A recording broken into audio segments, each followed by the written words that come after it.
Here is a question. Read it carefully and think about the answer. Let us solve it step by step.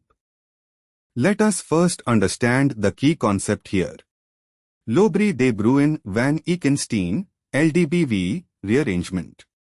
When D-glucose is treated with dilute base, NaOH or similar, it undergoes base-catalyzed isomerization via an enediol intermediate.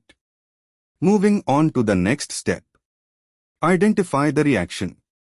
The double arrow with HO, hydroxide base, above it indicates the Lobry de Bruin van Eykenstein rearrangement, which is a base-catalyzed epimerization isomerization of aldoses and ketoses. Moving on to the next step. Mechanism. Under basic conditions, D-glucose forms a 1,2-enediol intermediate. This enediol can reclose in two ways. Reprotonation at C1 from the Re phase gives D-mannose, C2 epimer of D-glucose. Reprotonation at C2 to give a ketose yields D-fructose, A2 ketose with the same carbon chain.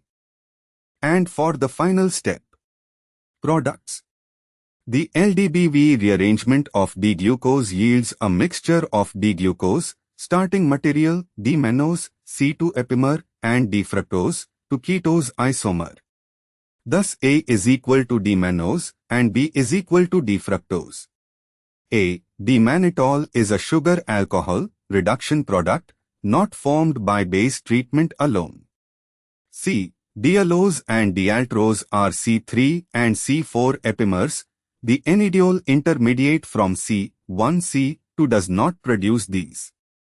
D. D-glucose and diidose would require isomerization at C3 or higher, which is not the primary LDBV product. Therefore, the correct answer is B. Therefore, the correct answer is option B.